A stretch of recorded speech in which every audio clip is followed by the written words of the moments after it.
terrible. What? Need a therapist, man. Oh, I don't know. Hey, that's what I'm here for. No, Yeah. not really. I don't want to be that. I don't know. I want to kick some ass in the world, man. Well, Come that's on. it too. I said to people, Snap listen, the fuck out of it. Let's go. I should, I said, I should show you pictures. In fact, when I edit this, I'll put the pictures up. I was on the 36th floor of a luxury apartment 6 days after I got here, 5 days.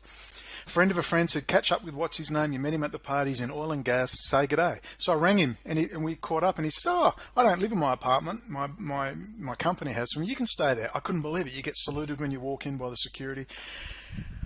Floor to ceiling. I mean, I was getting vertigo. I mean, it was just stunning with the Petronas Twin Towers brightly shining through your massive marble floor with a pool table. I mean, it was heaven. I left that for freaking Iran. I mean, I want to be in the fight. And if I can't be in the fight, I'm freaking depressed. I've got to be in the fight. I'm happy to sleep on a couch. I'd rather be on your couch than in a luxury apartment in Malaysia with my mouth shut because I can't upset anyone. That will drive me insane. So that goes to a good point where I think that a big part of why the Jews have been successful is because of these so-called ghettos that they've lived in. They were their own enclaves where they had the ability to do all their planning and plotting and stay cohesive for a very long time. And as you can see, we exhibit all the same traits in our cohesiveness. I don't know. All I know is one of the things I do is to isolate the individual. And of course, physically I was in Perth. You couldn't get more isolated than that. And well, think about it. If you're living in your own enclave, your own village per se, with your own country within in another country, where if you've got the mindset of gaining or subverting a nation, you've got a army of people that you're intermingling on a regular basis with. An army is the word. That's why they isolate us and they give us this thing called the internet, and it makes us feel powerful, but we're not powerful. The moment that internet goes and the moment you end up in the FEMA camp, I can picture it now. This person, they've gone through the process. I'm sure there's a mistake. We'll sort this out. Excuse me, can I please have my internet? Do I get a laptop in the FEMA camp? What's the 4G like in the Sorry, mate. There's no 4G in the FEMA camp, brother. There's no Facebook in the FEMA camp. There's no YouTube channel in the FEMA camp. Your 5,000 Facebook friends will be of no use. There'll be no one to bail you out because everyone's too scared. You don't know your neighbour, so you're FUCKED'd. And that is what people are going to find out in the very near future, that Facebook will not help you. Your Facebook friends are not your friends. They are imaginary characters on the screen. You must have physical people in your immediate vicinity.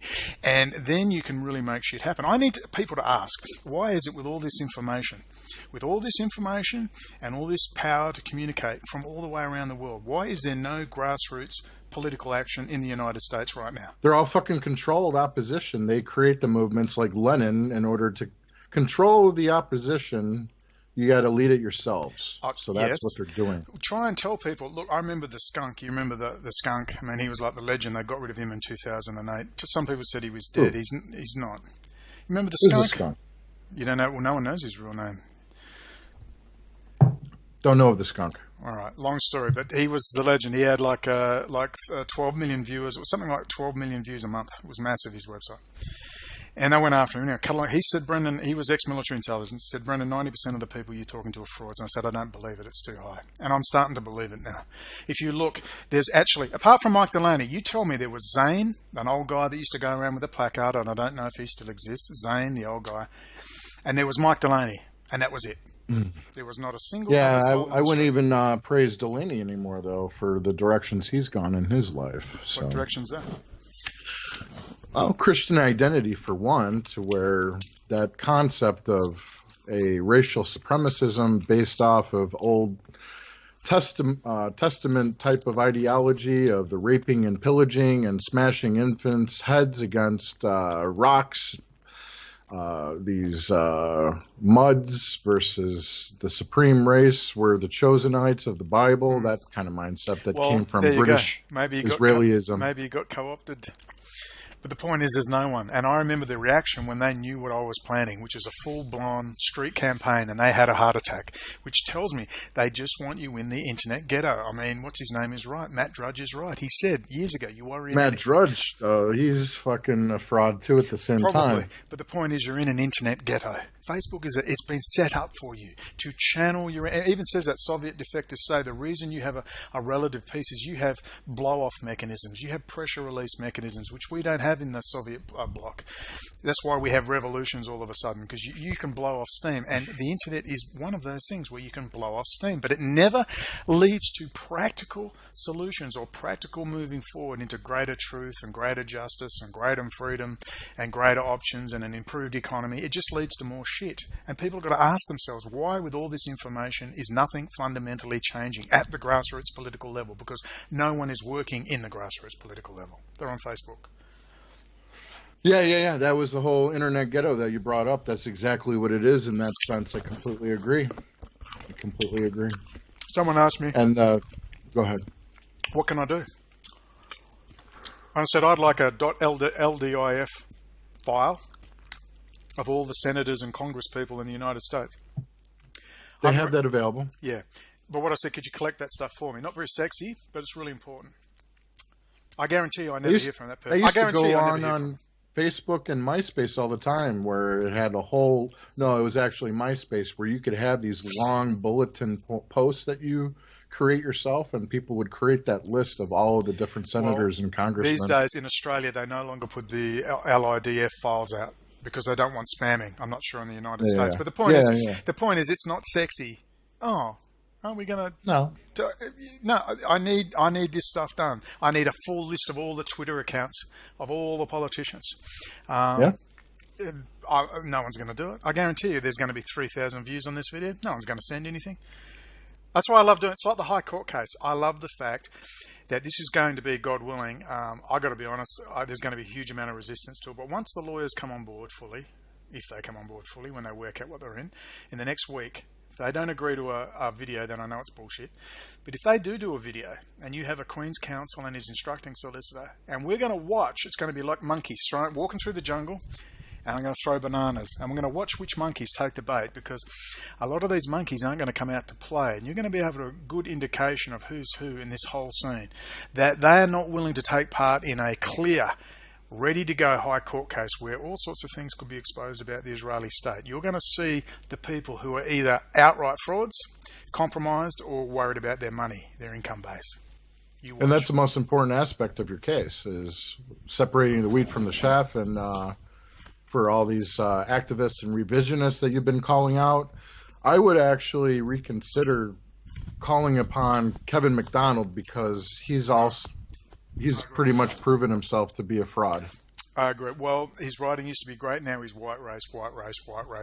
And, funnily enough, he was meant to be at my original trial 2011. And boy, were they keen to have him.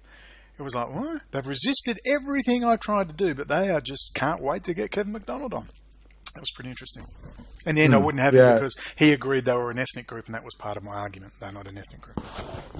Well, as far as Occidental Observer goes, that whole funding and operation ties into the Regnery family that I brought up earlier with the alt-right and the National Policy Institute and Charles Martel Society, as well as the CIA. So it's part of a whole operation. And there's another question to ask yourself is, why would a Jewish-owned publishing company publish Kevin McDonald's books?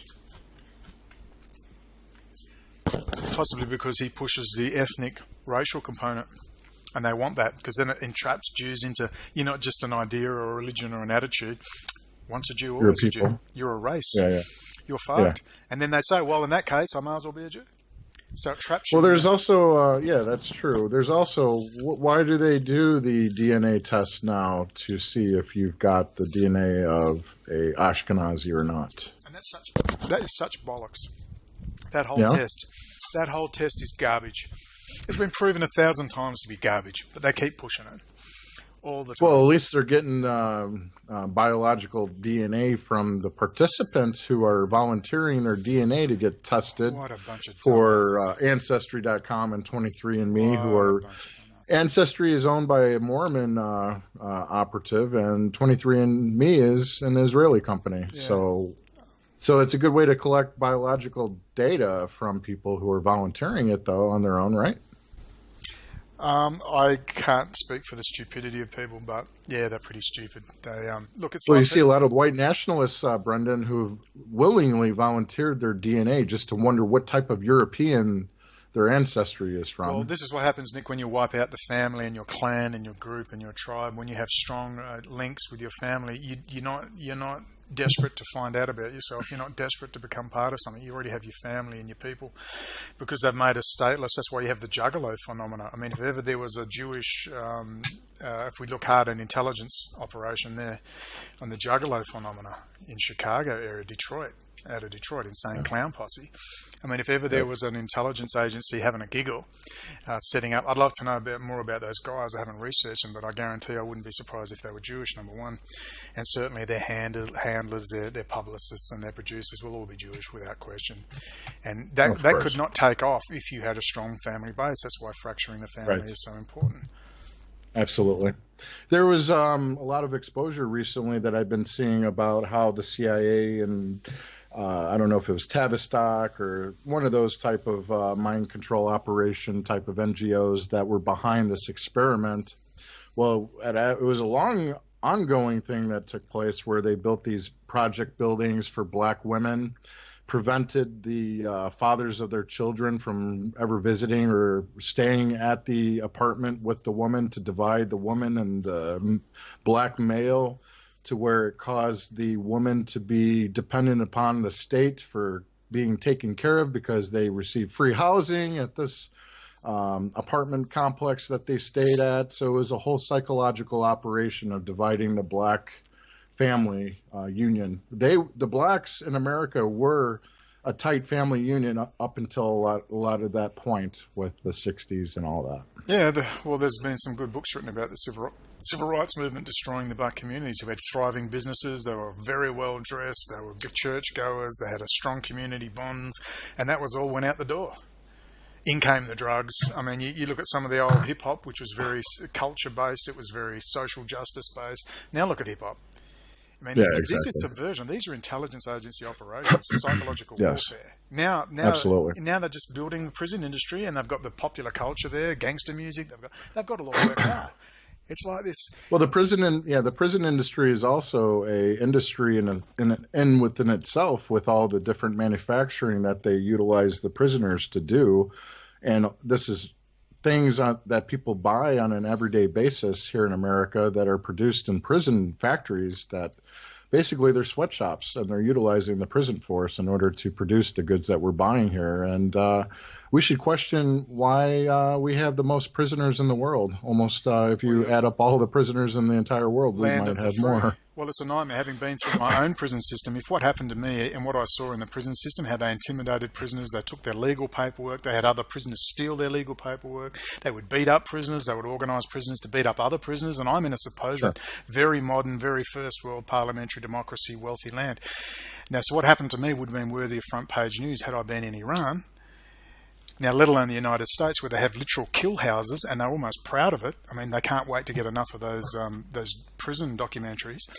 I mean, what sort of a country is America? I'd rather be in a prison in Iran. I'd be better run and more fair and more justice. Hey, Brendan, there's got to be a coincidence that HBO actually created a prison movie called Oz, huh? That was the name of the prison. That was a nickname that the prisoners called it, was Oz. Okay. And that was a series on HBO, and it was one of the most degenerate things that came on cable television at the time, with the rape scenes that they would show, man-on-man rape scenes and that kind of shit. And now we've got Game of Thrones, where that type of video footage is flaunted and imposed upon their viewers as well. So they turned dwarves with their lesbian scenes. Look, people think it's just giving people what they want. We've got to be more degenerate to get more money. This is a plan. This is psychological warfare. There's a reason they have $25 billion budgets for psychological warfare. What do they think they're doing? And do they think they missed the internet? Oh, fuck. Excuse my French. It's the year 2017. We forgot the alt media. We forgot the internet. It's the current year, my friend. It's the current year. there. We missed it. Oh my God, what are we going to do? I mean, the whole thing. And I mean, you remember what Bill Cooper said about in early 2001. love Bill Cooper. A lot of stuff. Yeah, and he said about Alex Jones, went out and just called him a drunk and said he was drunk when they had the recording where Bill Cooper was perfectly fine. And he hated Alex Jones because he said he's a fraudster. And that was back in 2001, early March. And then at the same time, there's Alex Jones going on predicting 9/11 after Bill Cooper. And then Bill Cooper fell for it because he had a bad temper. He had a bad temper, and they knew we'll get him on the temper. He's a family man. We can't get him on that. He's too clever with his taxes and all this stuff. We'll get him on his temper. We'll annoy him. And they got him. But I mean, Bill too has said some funny things too, like the Bilderbergers met under the Antarctic or the Arctic ice in their submarines. I never heard that. Yeah, exactly. He did say that. I was just like, what? That was he was off on some things, that's for sure. That was about the only thing that ever got my thing. It's like Christopher Berlin and the missile thing. There's got to be one little glitch in the armor. But Bill Cooper. What do you mean by the missile thing with the Pentagon? He doesn't believe missiles hit the Pentagon either? No, he said there was a missile in the plane as it hit the. I don't know why a 100-ton aircraft filled with fuel would require a missile to set off the explosives in the building. It's a bit silly. Well, it's possible because I saw a documentary that actually put it all together of why. People believe that a plane actually hit is because there were witnesses there that saw the plane go over one direction of the Pentagon, but the official story, it was another direction. World Trade Center I'm talking about. Oh, I see. World Trade Center. Okay. Yeah, no, they claim that as the plane hits, it fires a missile. I don't see it, number one. It just looks like a flash where it's hitting the building. And I just don't know why you'd put that in. But let's not go down that track. But yeah, I agree. Yeah, I was just curious about the missile situation as far as that goes. Yeah, but as far as Bill Cooper goes, I know that a lot of what got me away from the Alex Jones mindset early on, I didn't consume much of Alex Jones at all, really, because I found Bill Cooper, and that was the direction that I went with my research to learn more about secret societies and NGOs and think tanks and the occult world and that kind of stuff. And he did put out a really good broadcast about 6 to 8 broadcasts on the ADL that people should focus in on. And you could find the archives to a show on the Hour of the Time. Check out the ADL ones. I think that would definitely convince you that Bill Cooper wasn't just being an apologist for Jews because he exposed the Jewish corruption. He just had that mindset that it's not all the Jews. So it's other different ethnic groups or whatever you have like a Fritz that Springmeier, that all belong to different and the black witches. Yeah, but I mean, for the most part, Bill Cooper was spot on as far as his and I liked his style. I liked his aggressive style. But if he was alive today, it'd be very interesting. Same as if Bill Hicks was alive today. I agree. Carla, it'd be, popular culture is so important. That's why I've always said, if Bill Hicks was still alive, he'd be having a field day. But he is. He's Alex Jones. Did you know that? Come on, man. Thought you knew. Oh, look, Richie Allen's online. Hi, Richie. He was interviewing Stuart Swerdlow not that long ago, and I had the misfortune of, when I first started a radio podcast, of interviewing him as well, Swerdlow, so supposedly from royalty from Russia and into the different outer dimensional type of shit. I don't know, whatever, but yeah, it's just interesting that his guest list is pretty mediocre, to say the least, over at Richie Allen's show. But you could have been on there. What happened? How come you never went on? They sent me a contact and said, what's going on? And I said, just email me. I just put my email on. I never bothered with him. Yeah. Look, I can't pretend to like someone I don't like. Number one, I don't like him. I don't like his style. He talks more than the freaking guest. He's supposed to bring stuff out, not. I've been pretty good about that when I interview people. I like to have the guests. You're a very good interviewer, and you should push them on certain issues. That's fine, but he's over the top. And then he's mates with Lizard Man David Icke, who's mates with Jeff. Jeff Rentz, come on, fraudster par excellence, the millionaire with his $1 million house and his classic cars, and he's still begging for donations. I'm sorry. I can't. He's bear got a it. Mossad agent hanging out inside of his wig, just waiting to pop out. Yeah, like the little rat in Ratatouille in the chef's hat. Ratatouille. But and he's with Dr. David Duke, and it's like the circle jerk, and it's like I can't do it. I know it would get me views. I know it would get me donations. I can't do it. David Duke's another long story, man. Yeah, where does it end? Why can't it just be simple? The worst you can say about me, I mean, besides being mentally ill, the worst you can say about me is Brendon burns bridges, which means he calls fuckwits a fuckwit. You're a fucking liar. You know what I mean? Yeah, That's man. the worst thing you can say. And you know what? You're not allowed to call people out. We got to unite no matter what kind of bullshit other people put out. I love you, man.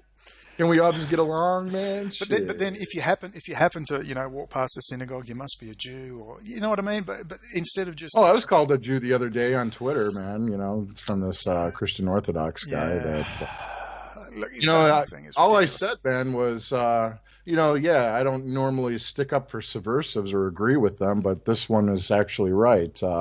European pagans actually did build Europe. It wasn't the adoption of Christianity that's what made Europe great, because Rome and Greece were not Christianized. So, and I would say that the architecture and the art and up until the Jewish subversion of Dionysus took over with the perversion like Hollywood today, that's the cult of Dionysus is Hollywood, the degeneracy and the pornography, that kind of cult is what took over these once great societies. So I would beg to argue with somebody that it wasn't just Christianity that made anything great, because the people were just fine before that, I think, in my opinion. Well, I just think it's just a stupid question. I mean, Christianity is the most pagan religion there is anyway. You have a god outside time and space that turns into three gods by the time he comes into time and space, which then turns Why into... is there a sun behind Jesus in all of his images in the first place? And then you have 120 saints who you pray to intercede on your behalf. So if you want pagan religions, Christianity's it. But look, it's a wrong issue. The issue is not that. The issue is what people do. And you can't blame Christianity, or it's people's choices. No. And if I have a handbook like the Talmud, which is blatant criminal, in fact, it's not criminality, it's the blatant handbook of Ted Bundy. It's fucking deadified sociopathic murdering psychopathology. And I mean, the fact we even have long debates about it shows you how completely degenerate and brainwashed we are. Whereas I remember early on, I was terrified to say it. And, I don't mean all Jews. And I thought, wait a minute, why the hell am I on the back foot? You're the one with the degenerate psycho books and your psycho behaviour. Why don't you get on that effing back foot? How about that, my friend? And this is what you've got to get, that attitude. You've got to break out of it. You can still be fair. You can still be ethical. You can still, like Jeremy, I'd like to catch up with the Jeremy guy, the Jewish guy. Not just because it would be good, we'll have a token Jew. We'll call him TJ. I think you're going to be invited on their show pretty soon. I talked to Greg about that. No, that'd be good. Because that's really important, not just on a practical sense, but ethically and morally. Look, since I've sort of the information they put out is of great value anyway. They should have much more views than what they're getting. And this is the whole point of us talking, and hopefully. And by the way, not to cut you off, Brendon, but the Antidote Radio on YouTube is what we're talking about. Check out their channel. It's a good set of minds that come together on that show that you'll gain a lot of valuable information. And occasionally Renegade Broadcasting will post that on the Tribune. So I think it needs more promotion. And what the problem with Renegade that I found is it's unfortunate that they've been put into this box of flat earthers and anti-Trumpers, which I have no problem. Who the hell's done flat earth? They had some debates that they were part of in support of the flat earth concept to where it caused a rift to where more people or less people took them seriously because of that. So that's the problem with when you put yourself into a box and a stereotypical label that you apply to yourself by calling yourself something or standing for something is not what I wanted to be with. So what I wanted to do is to expand the listener base, because I know that what we talk about and the people that we associate with are putting out some solid information that I think that if we create a network of people all collaborating and having cohesion on the message, the narrative, And Brendon, what is that narrative that we should be the narratives that we should be pinpointing on, and other people should as well? The twin pillars, our twin pillars, the foundation of the racist apartheid state of Israel. So we're using the terminology that's already out there, the racist apartheid state of Israel, which is the foundation is not Zionism. The foundation is Orthodox Judaism, the books of the Talmud, Shulchan Aruch, and Zohar or Kabbalah, Jewish mysticism. And within those books is that they shall rule the world from Jerusalem, which includes, of course, the Old Testament or Tanakh, the Jewish Old Testament, and they shall rule over and have many, many slaves who they're goy. Now, if these were, that's the first pillar. So that's why I don't want to go down race stuff. I don't want to worship Adolf Hitler. I don't want to go down. I want the spotlight on them. They are the racists. They are the institutionalized racism and hatred and supremacism. Not me. You're not dragging me down the Hitler path. I'm going to keep it on them at all times. That's the first pillar. The second pillar is the Israeli state and national security issue, whereby Israel, via the use of Jewish synonyms and helpers of general from the Gentile community, have infiltrated, particularly the United States, all aspects of the corporate, private and military and public sector and government. And they are pilfering all of the high technology, taking it back to Israel and on-selling and providing it to China, India, and of course Russia. That is the second pillar. And this is a national security issue combined with an ethical, moral issue of racial supremacism. That's your twin pillar. So you've got national security this side, and you've got our own dialectic, racial and religious supremacism that side. So don't make the issue you. Keep the issue on them. And in that way, you will engage people on the street, you will engage housewives, you will engage professionals, you will engage the working class, and you will engage, above all, the managerial class in government. Like when I rang recently last night, I rang the Department of Homeland Security to lay a complaint about Israel stealing the US high technology. And I'll pop that video up. But that's a pretty simple act. Now, how many people have rung Homeland Security, recorded it, and put it online and said, we should all be ringing government departments to make complaints, including congressmen and senators? And I'm going to start ringing congressmen and senators for Americans, because Americans can't seem to do it. Australians can't seem to do it. I've already rung my own people. And I'll ring British as well. I'm going to record every call. So I've rung the Department of Homeland Security. The guy said, you can write it in the web form. There's a web form. I did that as well. But he said, oh, but, tell me, I'm interested. So I started on about Israel and hanging on to Russia and the One Belt. I started talking about One Belt, One Road, and how Israel was bragging about dumping the United States and going with China and India. And then it cut off, the connection cut off. But it's a good little expose. Now, Nick, how simple is this? And how many people have done it? 666 0 0 0. You don't make any money that way, man. YouTube won't allow you to earn any funding off of that video. Well, let me tell you. It won't be monetized. If you can do an ice bucket challenge, why can't we get a challenge going where people rung? One guy did it in Canada. There's been a few people, but we need to start ringing your senators and congressmen and start to talk about it. People say, what do I do? And it's like, are we that stupid? I don't know what to do. Tell me what to do. I'm confused. I think, dear God, what is going on?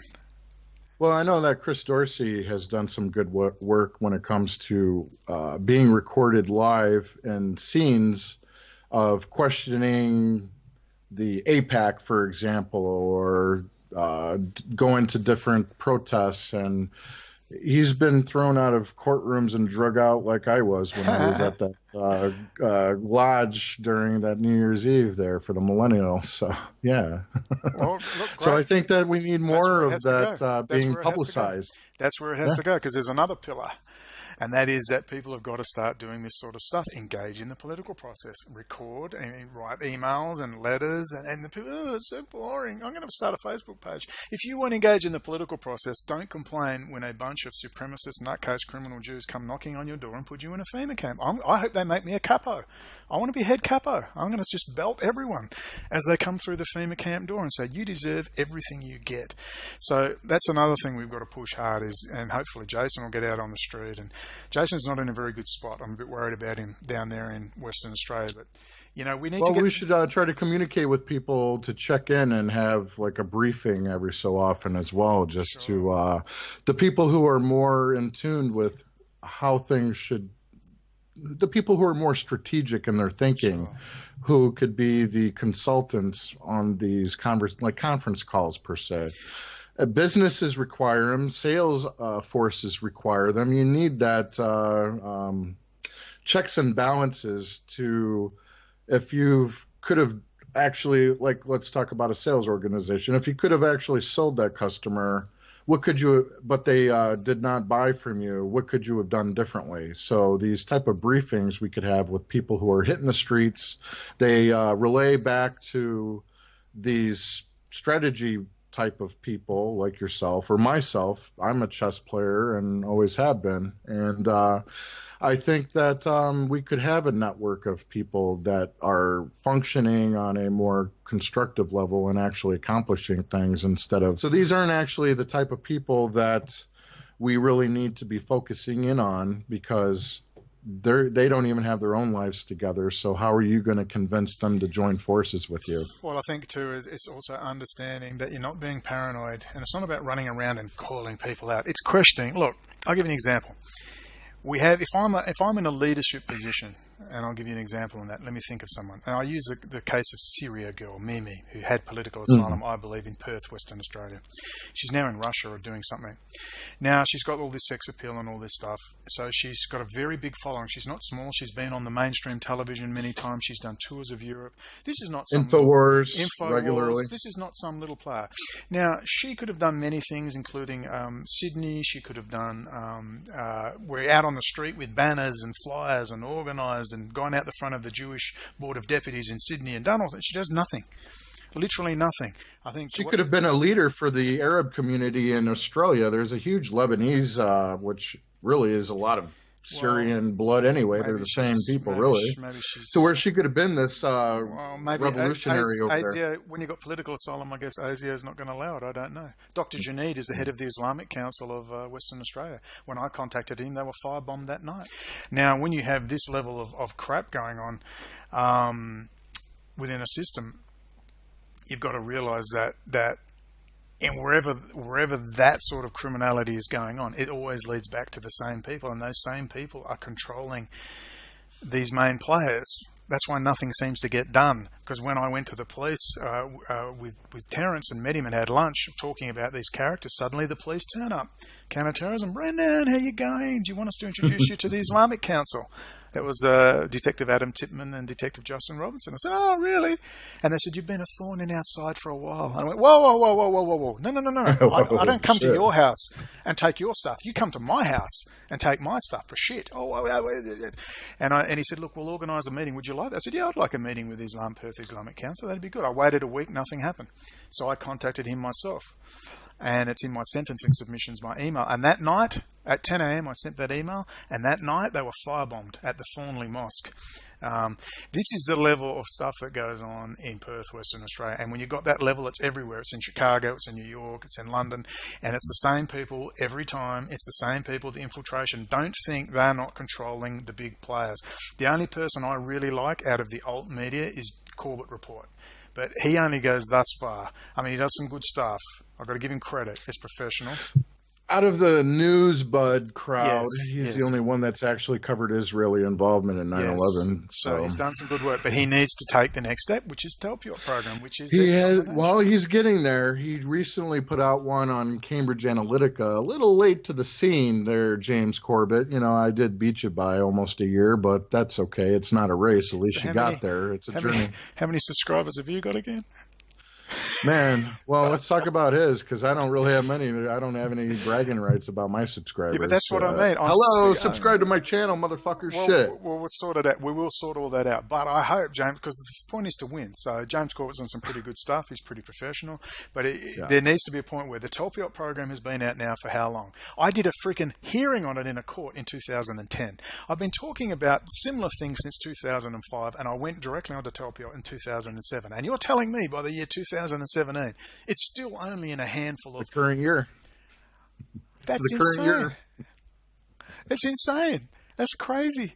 That was still... I know. And people can't Some of these people do come out with the information after the fact, and they actually get the bragging rights because of all the views they get with the information that they eventually put out. So it's okay. I mean, it doesn't matter who gets credit, but at the same time, it would help if they would cover it when it's actually going on at the time and it's important. Should be credit. Whenever I get something, I will talk about that person. I got it from this book. I got it from that person. You should be honest. You shouldn't just make it your own and say, oh, it's all mine. I'm the guru. No, I know. But I'm not saying that James Corbett even knows who the fuck I am. He might know who I am. But at the same time, it's not like he took my information on Cambridge Analytica. Well, he might do, but you got to understand that they watch stuff and they get things sent to them. There was an interview recently, had 165 views with a former British intelligence talking about stuff we were talking about in fine detail with names I'd never heard before. And I mean, who is this? I can't remember. It was 160 views. Look, dude, that's a problem. I've just got to look at stuff. My mind's in 400 places at once. Well, you know what's nice though is that because I've been putting solid information out with some solid guests over the years, that I've got a base of people who have their own blog sites that actually did us a favor. They appreciate me, and it looks like that they appreciate you. Where they put our last show up together, it was Mammy Shit, Grism Blogspot, where you were in a communication with Lindsay, the disco dancing ugly truther, the ugly truth crowd kind of. Mark Glenn emailed me. Mark Glenn recently got in touch, and Mark Glenn's, he's a nut. Brendon O'Connell's a nut. He called me a Mossad agent, so I had to write a reply. Lassie, I want you to cease. Here's what Mark Glenn did. Then Mark Glenn contacts me, as in a third party, like talking to Lassie, and say, "Dear Lassie, I'm very sorry to have drawn you into this." And I was like that little pious prick, Mark Glenn, who I can tear to pieces. I'm digging out all the emails now, where he's sort of claiming he was a bit of a nut and no one will talk to O'Connell and all this stuff. Where there's Mark Glenn with pictures of Putin, pictures of, I've spoken to 2 presidents, I've been to Iran 4 times, and it's like, you are such a dick, Glenn. I used to feel sorry for him, and then Trevor saying, "I can't talk to you, Brendon," and lying about how he didn't put my interview up, hid it behind the credit card facilities for the first time, never bothered to tell me he never put it up, and just said, "Oh well, it wasn't good quality. Happens all the time." Wait a minute, Mark, you never told me that for 4 weeks. Till after I did an interview. So it never went up? Never went up. And he just said, "Oh, we should do another interview." I didn't put it up. I said, "Why?" "Oh, it wasn't very good quality." And the next question was, "And you never bothered to tell me?" I was desperate. I was getting harassed by the police. The reason it was poor quality too was because of the phones and stuff. We couldn't get on Skype. Anyway, that's another story about these people. But Mark Glenn will die a slow death in terms of no one's going to talk to him soon. The truth about Iran is going to come out. Russia is going to come out. Mark Glenn will probably have to leave the United States if he keeps it up, because he's basically treasonous. This information that we are putting out here is not that hard to take in. It's not that hard. It's pretty clear what is going on. And for Mark Glenn to still support Trump, I mean, if that guy's not got photos of him with a horse in a compromising permission, Mark Glenn, I'm not just saying that to be nasty. There is no way a man as politically astute as Mark Glenn doesn't get it. And I mean, it's just, and he, I'm speechless. And there's Trevor, who used to love Trevor. And then it's like, Trevor, why are you hanging out with people? Rehabilitating Hitler's bad. Oh, well, there's a lot of people there. There's money there. There's support there. And it's like, dude, that's the point. They isolate you.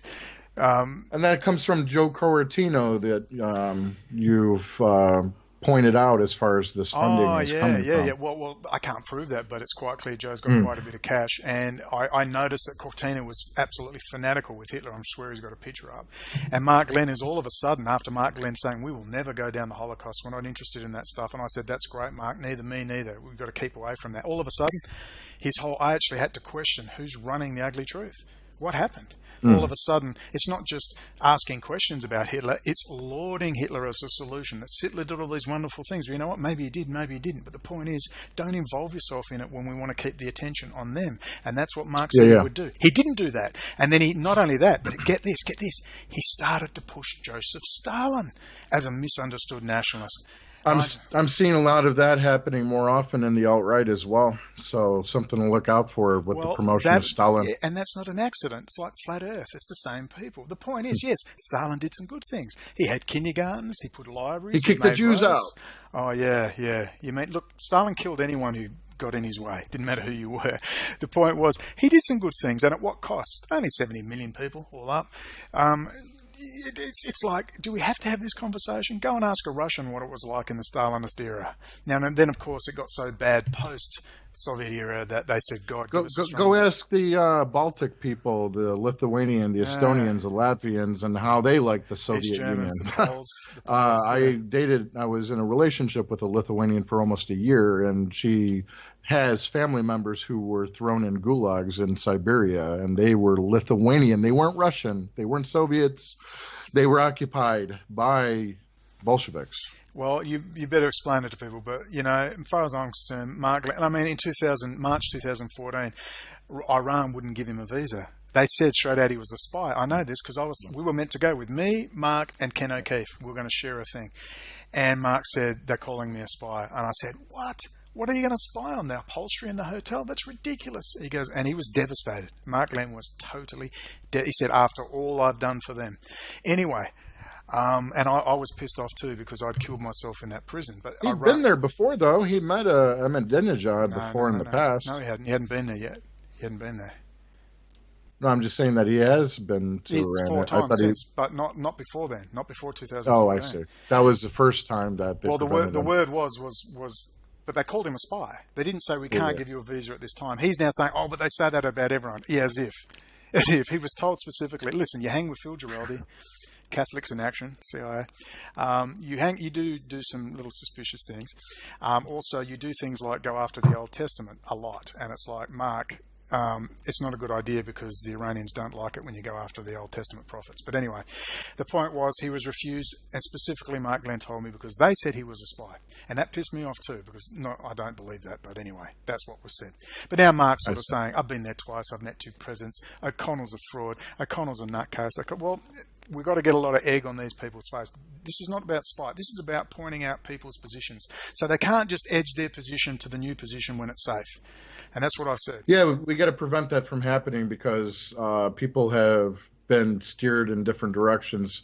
And then they go with the flow of whatever their gurus end up doing. And it's like a cult that I think that people need to snap out of that mindset of following these gurus and being able to criticize the talking points that they do on their podcasts. I've heard some of the paywalled Mark Glenn podcasts that are emailed to people who were subscribers at one point or who are still subscribers. He'll do a podcast once per month nowadays.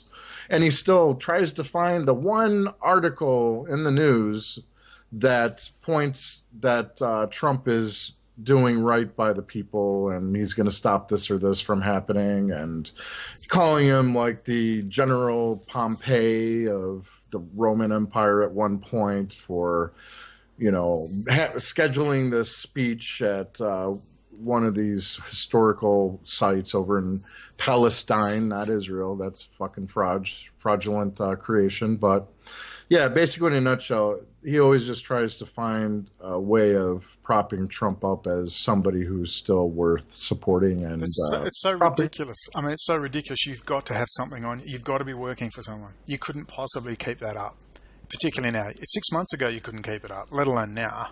And what's Trump going to toss a bone?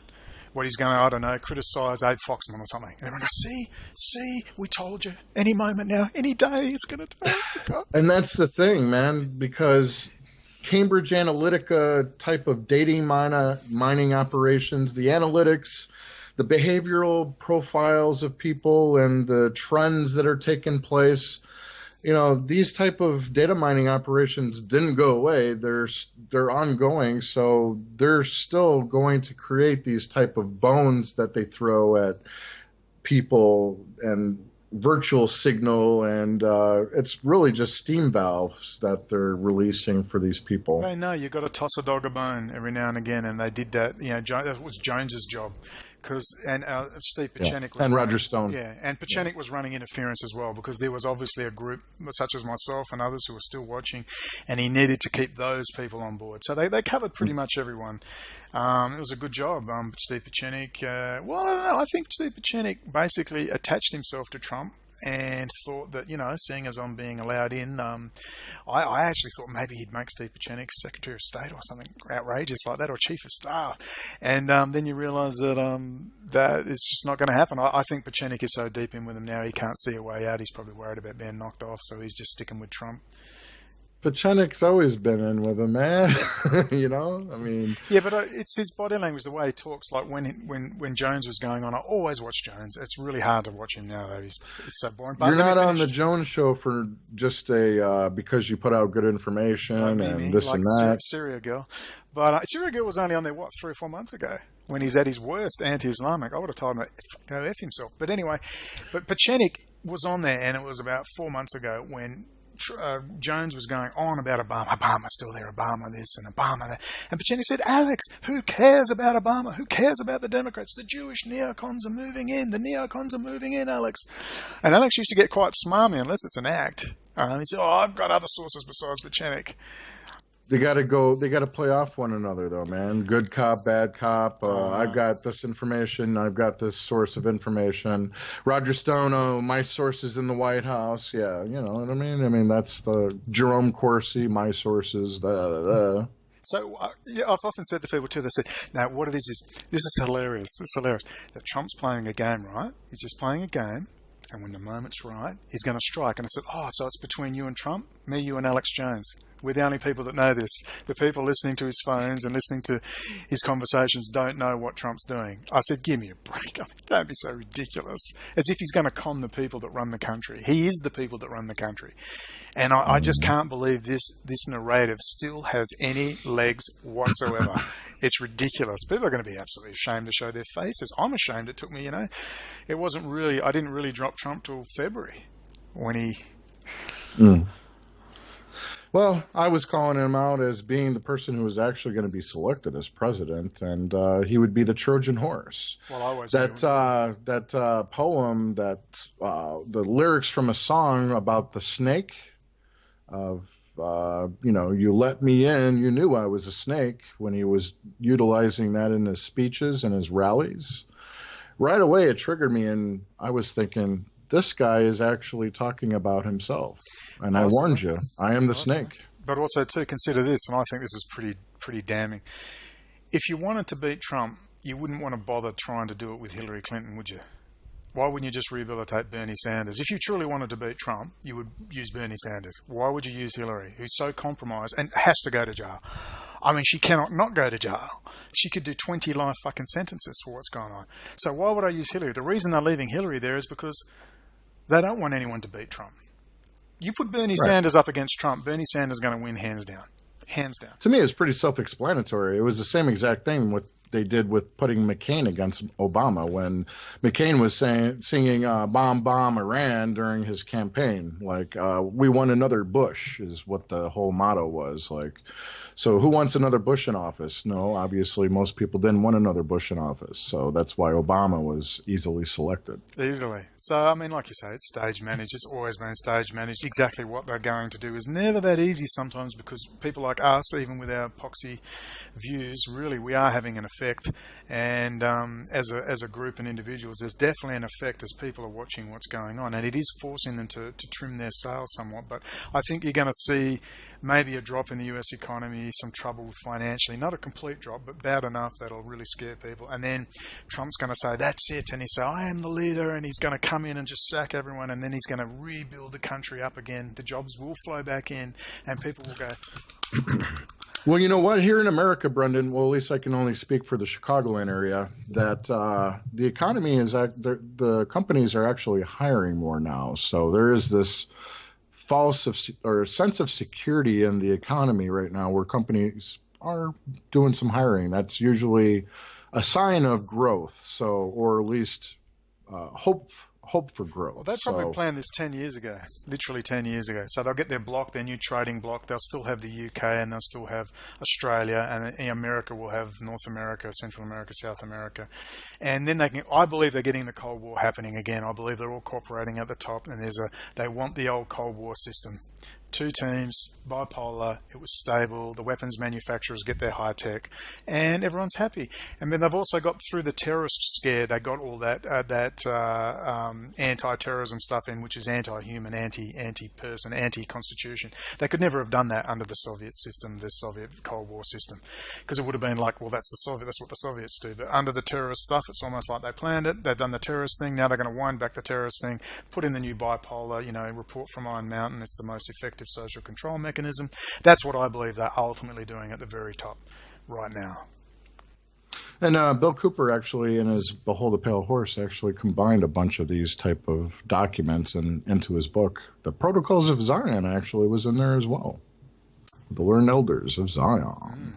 And it's good too, because the Saudis are going to have to keep putting their money in British banks and stuff, because they're scaring the bejesus out of the Gulf states with Iran and Shia. And like that video I just put up, got a lot of hits, 3,000 views in a day, where, you know, the guy was saying it 8 years ago, you're going to find a time when Iran and Russia are running the Middle East. And there you go. Lo and behold. Do you remember who John was talking about?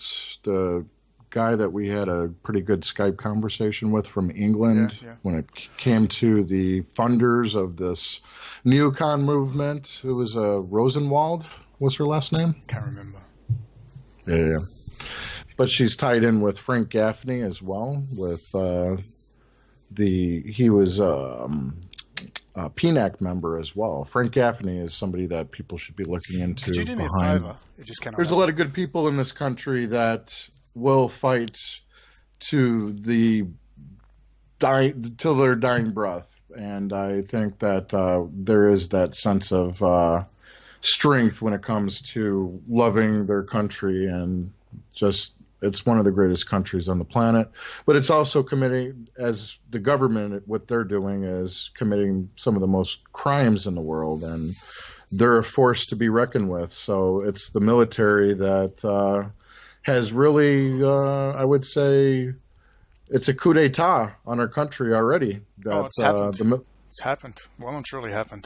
Post-World War II. Would you say that the JFK assassination was the coup d'etat the Civil War? Or the World War II and the creation of the national security state. Yeah, that was the final nail in the coffin.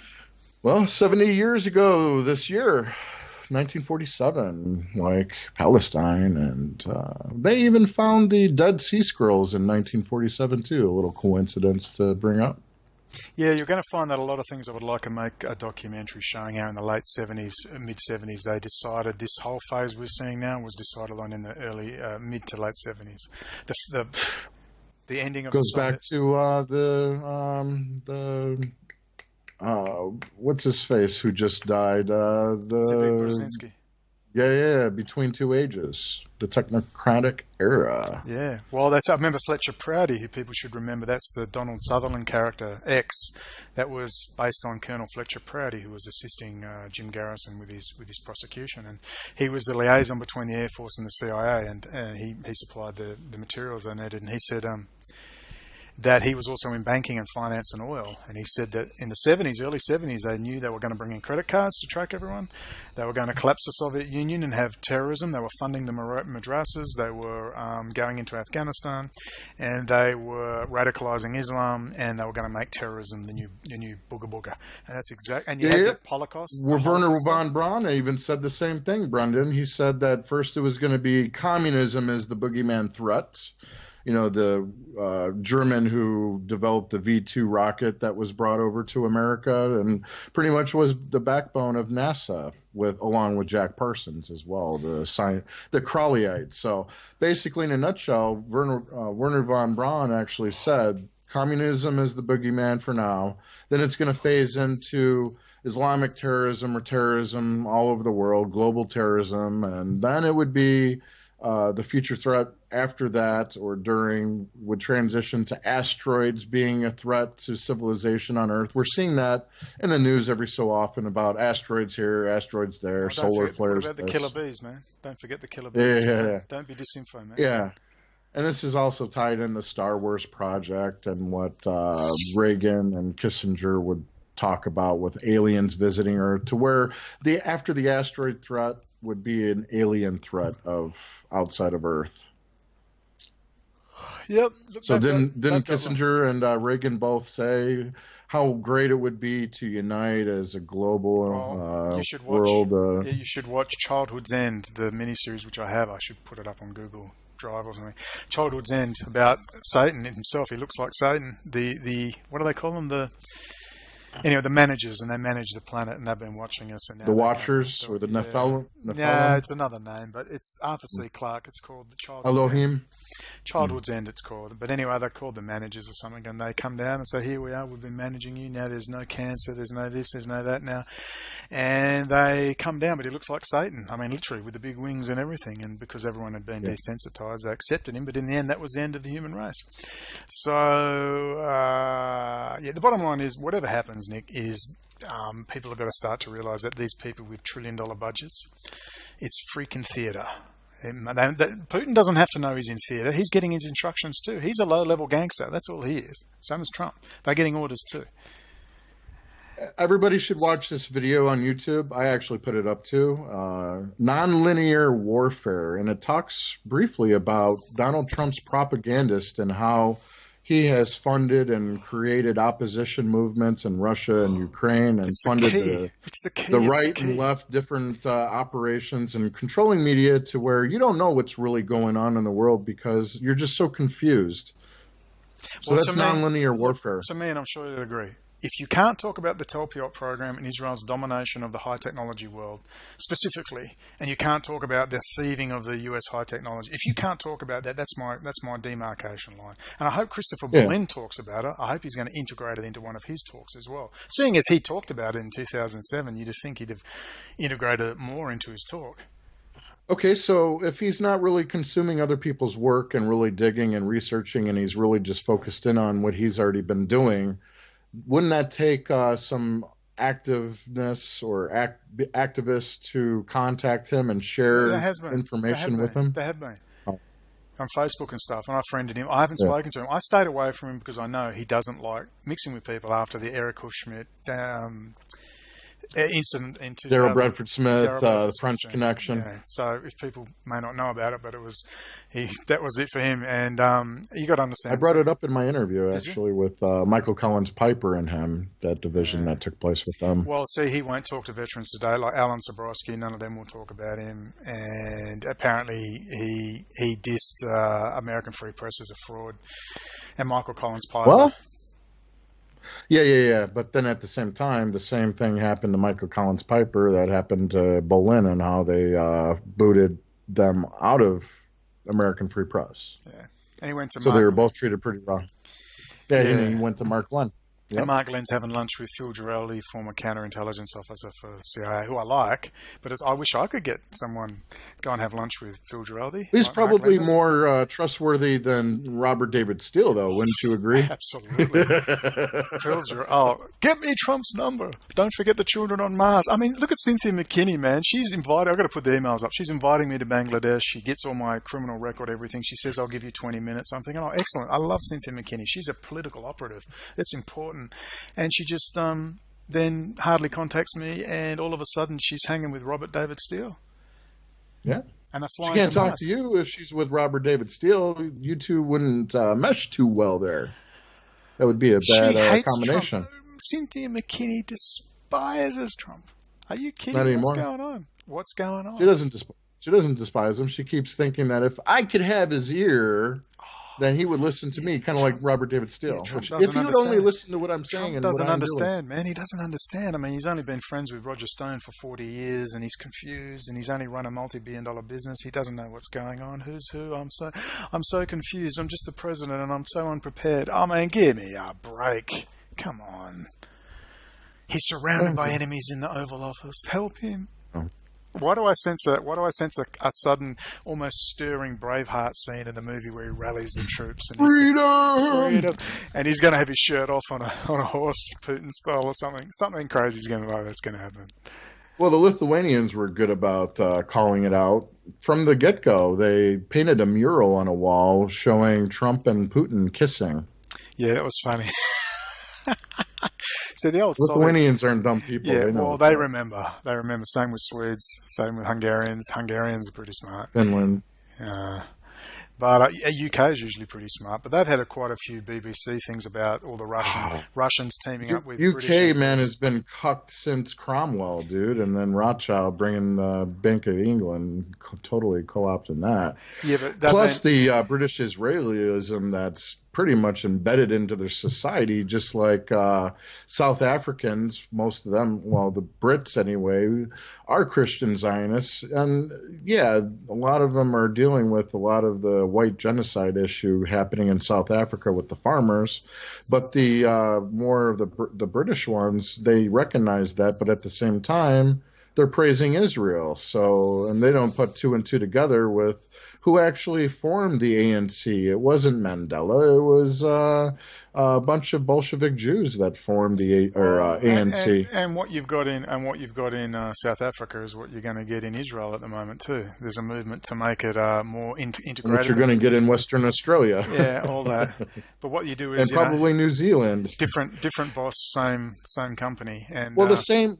You know, what's interesting is while the destabilization and coup d'etats were occurring in Latin America, since I would say even before Guatemala, even Venezuela, I would probably say, you would find these right-wing death squads, a lot of them would be South African Jews or Christian identity South Africans who think that... nasty, dude. Nasty. Yeah. Nasty. Why do you think they're all in Western Australia? I used to go out with a guy who was best friends with Ian Smith at Rhodesian Bush War in Zimbabwe when it was the Rhodesian.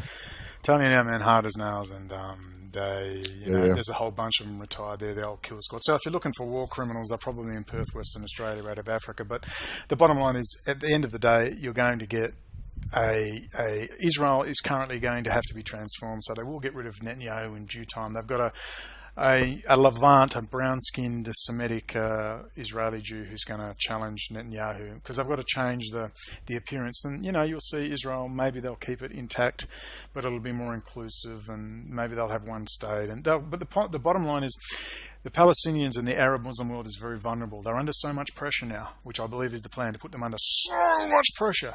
It's like that. That's why their electricity got dropped over in the Gaza Strip from having 4 hours per day to 2.5 hours per day. It's not just them. It's not just the Palestinians. It's Saudi Arabia, new people in town, pressure. Okay, and what they're going to do is say, accept a one-state solution, which will be Israel, but it'll be inclusive. We'll get rid of Hamas. They've got to cleanse the Gaza Strip. And then they will let back select people. But the people will be so desperate for acceptance, they'll build Walmarts, they'll build them a nice place, and they're going to let everyone go shopping.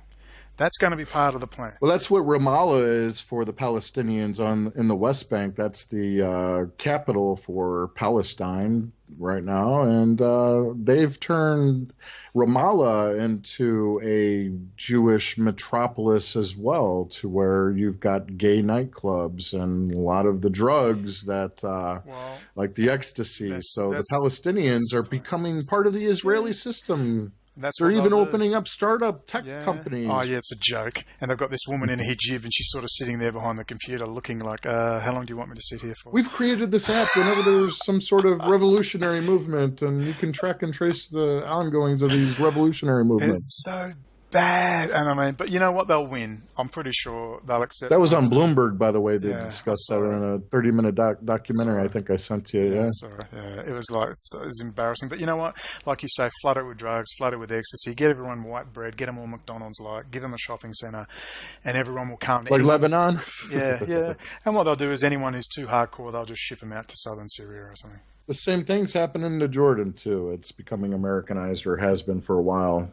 Nancy, she's actually been there, and she said that Jordan is pretty much completely Americanized. Nightclubs, people drinking and partying their asses off. Probably the way it's got to go, dude. Look, Malaysia's the best example. It's still very traditional. It's not compulsory to wear a headscarf, but the percentage of headscarf wearers is extremely high. It's the way to go. Look, they've got nightclubs here, but it's very tightly controlled. The taxes on alcohol is very high. You've just got to have a middle ground. Human beings are going to be human beings. If you try to... Yeah, they need to let loose and celebrate, and, they need distractions once in a while. So you might as well have it out in the open where it can be controlled, or you get the black market like you do in Iran, which is just as much coke, meth, and heroin as anywhere else, and it's all underground. So that's your option. Well, that's the business. That's actually actually included in countries' GDP is the black market.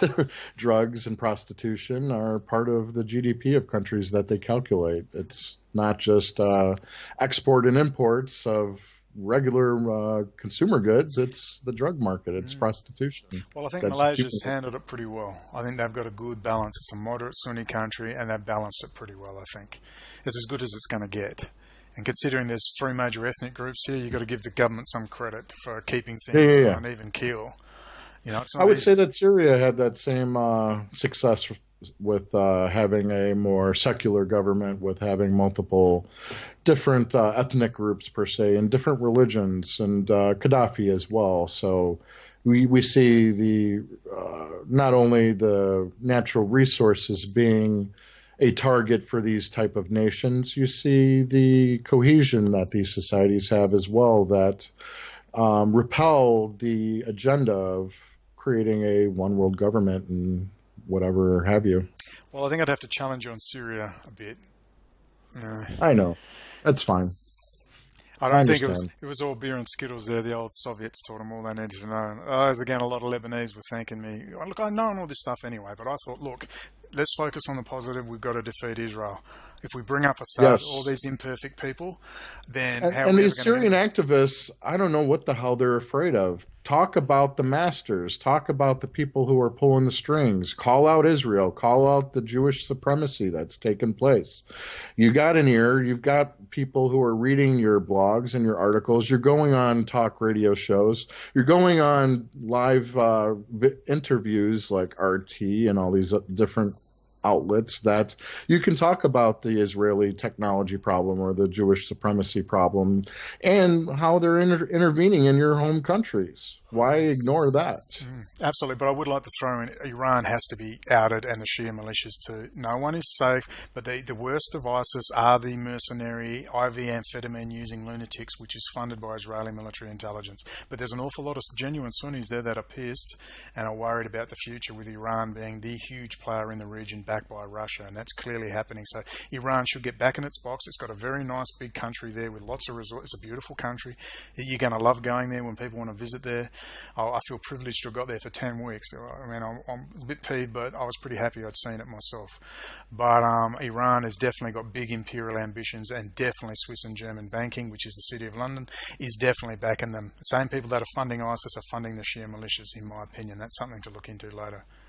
Well, here's another thing that came out recently. Shielded by sanctions, Iran's local tech sector booms. Yeah, but it's only booming because of all the Russian stuff they're putting in there. Have you seen the Iranian stealth fighter? It can't even take off. It's a joke. A lot of the stuff is fake. But they do have a very independent mindset now, and it has forced them to adapt. So the trouble is, if you do remove completely like the financial sanctions and other stuff, then they have kiddie sanctions. Real sanctions are Iraq with 500,000 dead kids. Exactly. In Tehran, you walk down the road and you're buying an Alfa Romeo like that, and it'll be the same price you're buying it for in Europe. So let me tell you, there are no practical sanctions on Iran. There are some a nuisance sanctions, including money flows, but they just get it through Turkey anyway. But the point is, real sanctions don't exist. I could get anything there for the same price I paid in Australia, and the food was cheaper at half the price. So don't give me the crap that Iran is suffering from sanctions. If you want to see sanctions, just see post-1991 Iraq and 500,000 dead kids. That's sanctions.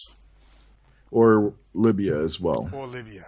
Yeah. So Iran doesn't really have sanctions. In fact, it's all bullshit. They're getting funded through Swiss and German bankings, and they're doing very well considering. But if they ever had the foot taken off them completely, it would blossom because they're so hungry for finances. The Iranians are hungry for economic activity, and that makes them quite dangerous in a sense. But Russia doesn't want them getting too powerful either. Russia and Israel are working very closely. So they've got to pat Iran on the head, and, they'll be their front man. They need the front man, Iran, to run the Shia militias for them.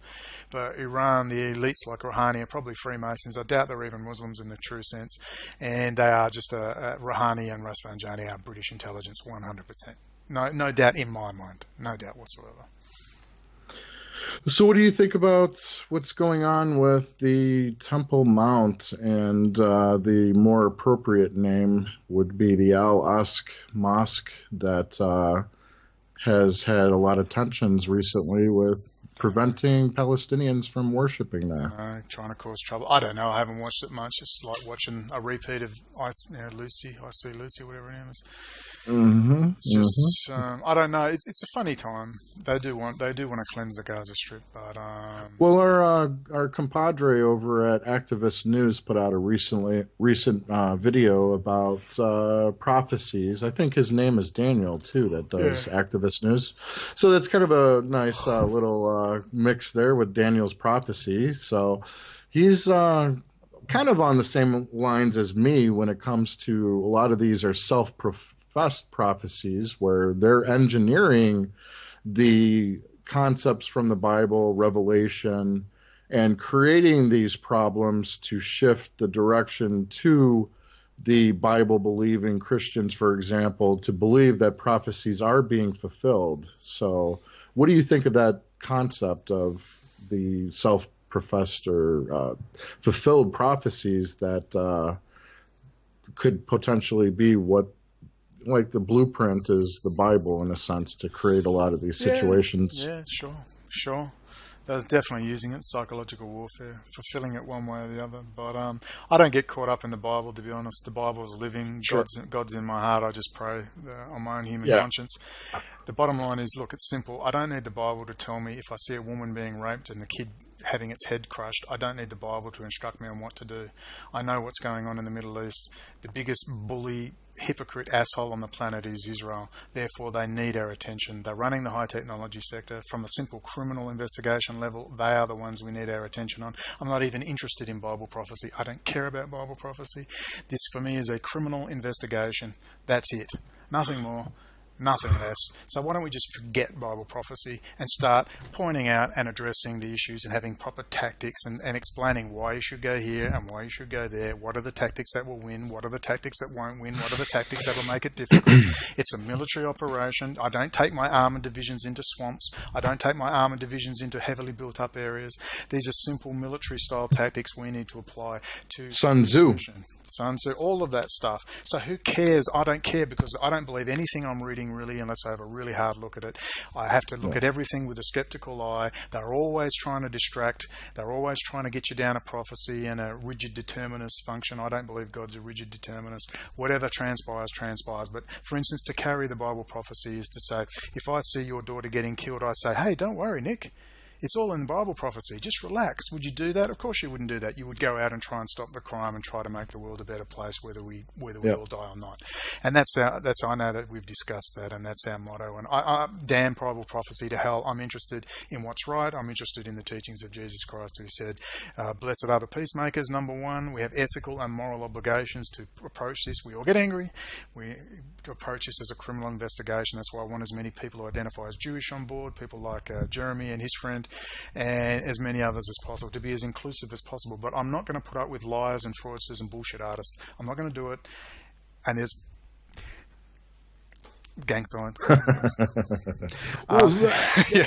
But I just want, you don't have to agree completely. That's why I listen to Kevin Barrett and Professor Tony Hall. They believe they have a different take. They acknowledge what's going on, but but that's fine. I believe them. They're not fraudsters or bullshit artists.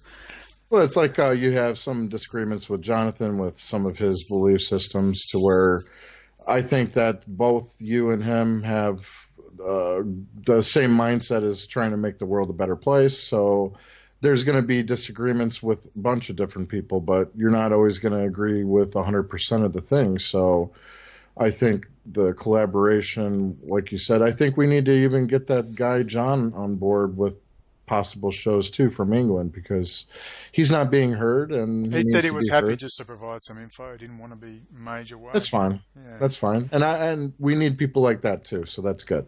Well, at the end of the day, I'll see what I can do here. Ideally, Malaysia is the perfect, and I do love it here. I mean, it's fantastic. I mean, if people saw my day, they'd slap me. They'd say, stop it, you're having a great life. But look, I want to get in the fight, and I feel a bit isolated here, and I'm a little bit worried about... isolate but preserve. So are you reneging on the isolation?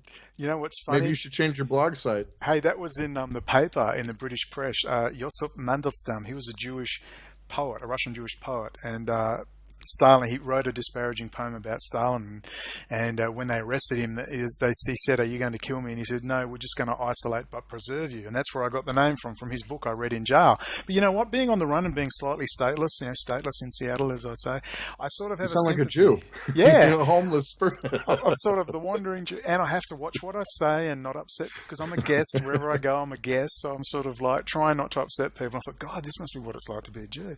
This is horrible. No wonder they're messed up in the head. Yeah, but you're not subverting anyone. Well, in a way, in a good way you are, but I mean, your motives and your intent is pure and honorable, not what the wandering Jews, the international Jew, represented. Well, I'm sure some of them think they're doing the right thing, but the other thing, but you're always the person from from somewhere else. So I actually do have some sympathy in a way, and that's made me think a little bit more about ethics and the morals and understanding we get angry, but we must be inclusive and we must try. Yes, there's a collective aspect we need to identify because let's face it, statistically, the majority of Jews around the world support the Israeli state. The majority of Jews who are religious they identify as Orthodox, and people like Jeremy and so on have a very important role. People like Henry Macau and others. We need to understand. Barry Goldwater was very good. I love reading about Barry Goldwater. Barry Goldwater was part of what transformed what I would say was the foundation for Ron Paul and the foundation for Donald Trump with the populism. And I would also argue that Roger Stone, Paul Manafort, these people came out of the Barry Goldwater mindset, and they used his campaign to launch their new right, the Reagan kind of type of republicanism. Well, I think Reagan believed in what he was saying, but I don't know if they really did. Look, Roger Stone, isn't he from Hungary or something? He claims to be Italian descent. I've never heard of an Italian called Stone. Roger Stone. Stone, yeah. He's Hungarian Jew, probably. Yeah, because that's the sort of name. And Italian. So right when his mother passed away, he tweeted out his mother's photo and talking about rest in peace, mom, or whatever the fuck. And obvious Ashkenazi. Oh, well, Stone, Diamond, Gold, Golden. These are real classic. Stone is Stein in Yiddish or whatever. Stone's a popular one they like, but it's a case of I think the truth is pretty simple. It's pretty simple. Speaking of Stone, what is your analysis on the Stone interview with Putin? Are they having one? Oliver Stone, they already had an interview. Did you? I think Oliver Stone's a compromised cocaine addict, prostitute using alcoholic, like Mel Gibson. Poor Mel. All these people who are very critical, but they all seem to hang around the same private Israeli security companies. I don't know, but look, I think it's pretty obvious what Putin is. I think it's pretty obvious now, and over the next 12 months, if you don't get it, then there's something wrong. I really do. Look, Putin is a thug by any measure. He's an absolute 100% a thug. Now, people will argue, listen, that's the way you got to do business in Russia. Okay. Okay, but don't go, Lord. At least have some step back. For God's sake. That's the same justification that they provided for Trump. Well, he's from New York. He had to do business that way. He had to be that way. Yeah. Well, I don't care about his mob ties. It don't matter. Yeah. He's going to make America great again. Yeah, especially when that's all the Russian and the Jewish mob too. But Putin, all moral things aside, with Putin, the bottom line is, why is an average American worshipping a country which is run by an outright thug, whether you agree with him or not, where there's no freedom of the press whatsoever, where it is a virtual dictatorship? Why are you lauding the illusion of freedom of the press with Russia Today, though? RT is the illusion of freedom, the Kremlin-controlled media group. I like Iran Press TV, I was waiting for someone to question me about, well, Brendon, you're going to go work for Iran Press TV. You're a libertarian. How are you managing that in your head? I was thinking, how am I going to handle that question? Because I knew it's all bullshit. It's a government intelligence operation, and it's run badly. Sanctions on Russia from America, right? We got Russia Today with news studios in America, so there's sanctions on Russia, but we got Kremlin-controlled media here. Go and look up. Go and look up Iran. I was going to say one more thing. Press TV, Chris Dorsey has stated that when he's occasionally gone to the Washington, DC studio for Press TV. So sanctions on Iran, government-controlled media group. Sanctions on RT with or Russia, and well, how come there's not really sanctions like what we think? I think something's even better. Like I said, I can buy a Porsche or Ferrari, no problem in Tehran. That's not sanctions. There's plenty of food. There's no shortages of anything. But the other question to ask is, with sanctions, oh shit, what was the other question to ask? Was it Press TV we were going to talk about? Press TV, yeah. The other indication. You have a Washington D.C. studio, so. Gee, that just went out of my head like that. Must have been a lie.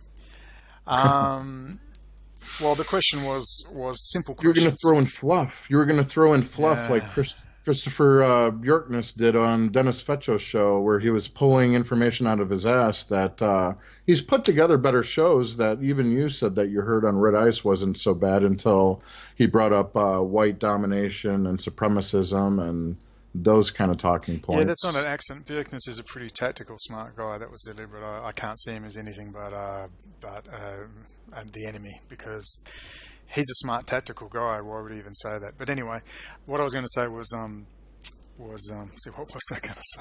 Oh, God. You were talking about Iran with sanctions and Press TV and Yeah, being asking able questions. to buy luxury Asking cars and asking questions. It's not like you say, I agree with you, O'Connell, 100%. It's stepping back. Ask the question. If Iran, the narrative is Iran the enemy. Okay, what does the US and Israel do with enemies? They fucking crush them. Let's now look at Iran. It's looking pretty good. Tourists, January, right up to January. It started in March of 2014, just after I got out of jail. I've still got the newspaper articles. Oh, Iran. 1 minute, Iran. Labyrinth of the devil. Satan's hideout. Iran. Da, da, da, da. Inevitable war with Iran. Da, da, da, da. 2014, all of a sudden, Iran. Ancient Persian culture. Fascinating country. Unfortunately, there's tensions, but, blah, blah, blah. And all of a sudden it turned beautiful girls on the front like this with their little veils. Complete turnaround. And there in January 2017, I'm sitting in a Tehran apartment looking at the snow falling on the mountains, being up in the ski fields at 4,500 meters, having a grand old sounds time. like Aspen, Colorado, and the Aspen, nice Colorado. Lake Tahoe resorts. Oh, yeah. No, but this thing's high, man. It's 4,500 meters. It's incredible. Yeah. There's snow in June in the middle of summer, but and I'm sitting there going, how does this translate with the narrative about Iran being the enemy? And there's the New York Times. Go to Iran. We're doing traveling tours to Iran. Iran, exotic. No, this is in January 2017. Excuse me, but I don't remember Iraq getting such treatment while it was being decimated over a period of 20 years. So there's something really wrong. You have to step back and take a breath and start doing some serious analysis. You're going to have to look at the fact that the Shah was dying from cancer and all the rumours I'd heard for years about British and American intelligence and German intelligence involved with Ayatollah Khomeini. You are going to have a look at all that stuff, same as how the Soviet Union relied on oil imports from the US, wheat imports from the US, how it had to be propped up by the West. I think we're seeing the exact same mechanisms at work, and you're going to have a really good think about war theatre and how the military-industrial complex must have enemies, it must sell arms, it must produce high technology. You're going to have a think about that. You're going to have to weave a new narrative at some time, so you may as well start now. That's my opinion, and I know it's your opinion too, and you better agree with me. Sooner than later, man. And, the concept of having a closed mind and kind of going with these cult of personality figures is something difficult for people to break free from, and it has been for a long time. So that's why it's important for more people like us that are willing to criticize the cult of personality figures and all that. And not to be reactionary, to then go along and go, all right, everyone's why didn't you say that? What's going on? It's not jealousy. It's not reactionary. It's just asking simple critical questions. It's being analytical and having the ability to analyze things and speak out and share your thoughts and say something doesn't seem right by looking at this or that, and you have some factual evidence to back it up, because there's information out there, and a lot of times people aren't willing to do the legwork to look for it. Well, maybe I'll start praising. Who do I need to praise to get into the United States? Hillary? I don't know, man. I don't know. Or do a Ken method? Might work. F the TSA? I'll give it a go. I do it just for fun to see how I might even give you 60,000 subscribers too. Yeah, yeah. I'll have to get a girlfriend, a pole dancing girlfriend, to go like this in the video. Yeah, yeah, in the car, and then put it all over Facebook. That sounds like a plan. Anyway, let's That's not go not. into it. That's a little bit more of a radical version of what Richard Spencer's girlfriend did, or wife did, who is a Russian operative who translates documents and books for Alexander Dugin. And she actually posted a picture on Twitter with her husband, Richard Spencer. Her name is, she goes by Nina Byzantina. Yeah, seen that. Yeah. Yeah, and with Laura Bush in a nice scenic view, like on an island and some sort of resort or whatever. Who knows? So yeah, the Bush family tied in with the alt-right movement. That's good. Looks kosher to me. Yeah, all very friendly. Or, like I said, I always remember Trump, you're going to jail. We're going to put you in jail, Hillary. And then, oh, well, Hillary. And people said, no, he's just playing a game. Lock her up. Yeah, Lock her up. At what point do we stop going, he's just playing a game and he's just bullshitting us? How about that? So that's the next question. At which point do you shift? Those points, those talking points, even came from Cambridge Analytica. The CEO, Alexander Nick, said that practically every talking point that came from Donald Trump came from Cambridge Analytica. So I got to go. I just want to ask one final question on that Cambridge Analytica and his talking points. I still cannot believe they went so viciously after Islam in that country when it was obvious that he could have had a moderate approach and said, look, I'm after these extremists and I want to end the wars. And he would have had a massive following by Muslim Americans. Yeah. We were talking about this great point. Go ahead and talk about that. That was something we talked about earlier in the week.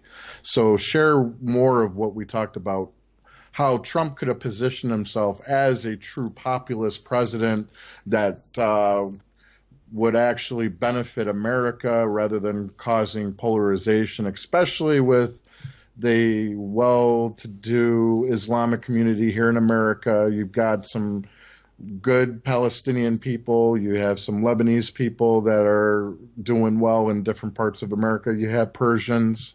So basically, in a nutshell, the division, the polarization, why would Donald Trump use these talking points that what Alex Jones says on his shows and what Jeff Rent says on his shows and what the alt-right does on their shows and in social media? So where are these talking points coming from? I would say NGOs like the Gatestone Institute. Well, I got to believe it's a psychological warfare operation, very specifically, Absolutely. because it doesn't make political sense. If I want to win, I want to draw as many people in, and he had definitely had that, because a lot of Arabs says, "Oh no, that's why I was on board." A lot of Arabs were saying, "Oh, he's going to." A lot of Arabs were on board with Trump, and then it was like someone flicked the switch, and it was like Jones was saying that Arabs were probably inbred, and after the election, that they were probably inbred, and they should all be deported. I was just going, what the hell is going on? This has got to be deliberate. I mean, you couldn't accidentally do this. Nina Rosenwald is the name that John brought up from England.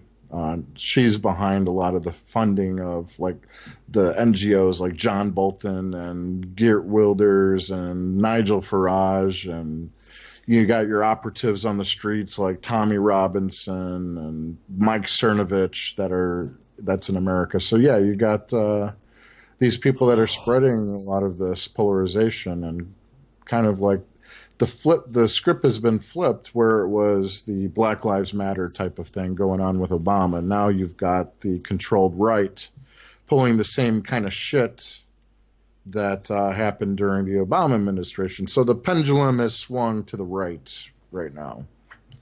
Like the Likud party took over America for the most part, it seems like, in a lot of ways. Oh, well, expect to swing away. I think they're going to position that new Prime Minister, the Arab guy, Arab Jew, who's being pushed from the Levant. I can't remember his name, but he's being plugged by the Israeli press as the big man to take on Netanyahu. So obviously they're going to say, okay, baby, it's your turn to step down. You play bad guy, booga booga. Now we bring up our man from the Levant so we can have more unity in Israel and we can modify, because then we can actually do Greater Israel a bit more easily, because we all look brown and Arab, don't we?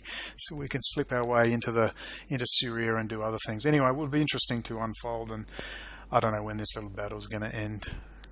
Canada kind of has done the same kind of thing that you're talking about with what you're predicting for Israel. With they had the Trudeau family, and then they had Stephen Harper, who's a Christian Zionist and has been to Council for National Policy meetings, which is interesting since he's from Canada. And the NGO of the Council for National Policy is on K Street and in DC, where a lot of these lobbyists and different NGOs are located.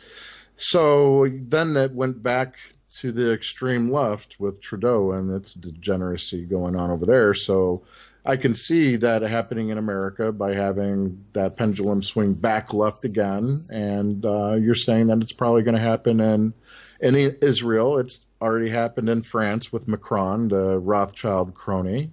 And I see that happening in Germany as well with UK, Corbyn. Yeah, Corbyn, yeah. Well, I mean, Germany's already got that. My fault. Maybe they'll have the shift more to the right to create order out of chaos with more kind of like what's going on in America right now. I still think it's overall a holding action until they... I know it sounds freaky, but the robots and AI, it's a holding action until they can get it. Yeah, really do. And you were saying earlier, I don't know if you recorded that part of our conversation, is that they're not going to need people and that we're going to be controlled by AI and a robot force. And pay as you go. Yep. And an internet ID potentially to... You can't really troll anymore and talk about the Israeli supremacist. Actually, you know what? I don't mind having an idea. You know why? Here's the funny thing. It makes people behave because they can't be anonymous, and it makes you have an adult conversation. You might actually have an adult that's always nice when that's able to take place, when people reveal who they are and they're not pretending to be something they're not. You see that even on Twitter where people are using women's pictures when they're a guy. But it works. Anime pictures, too, is another one. What's up with this anime shit?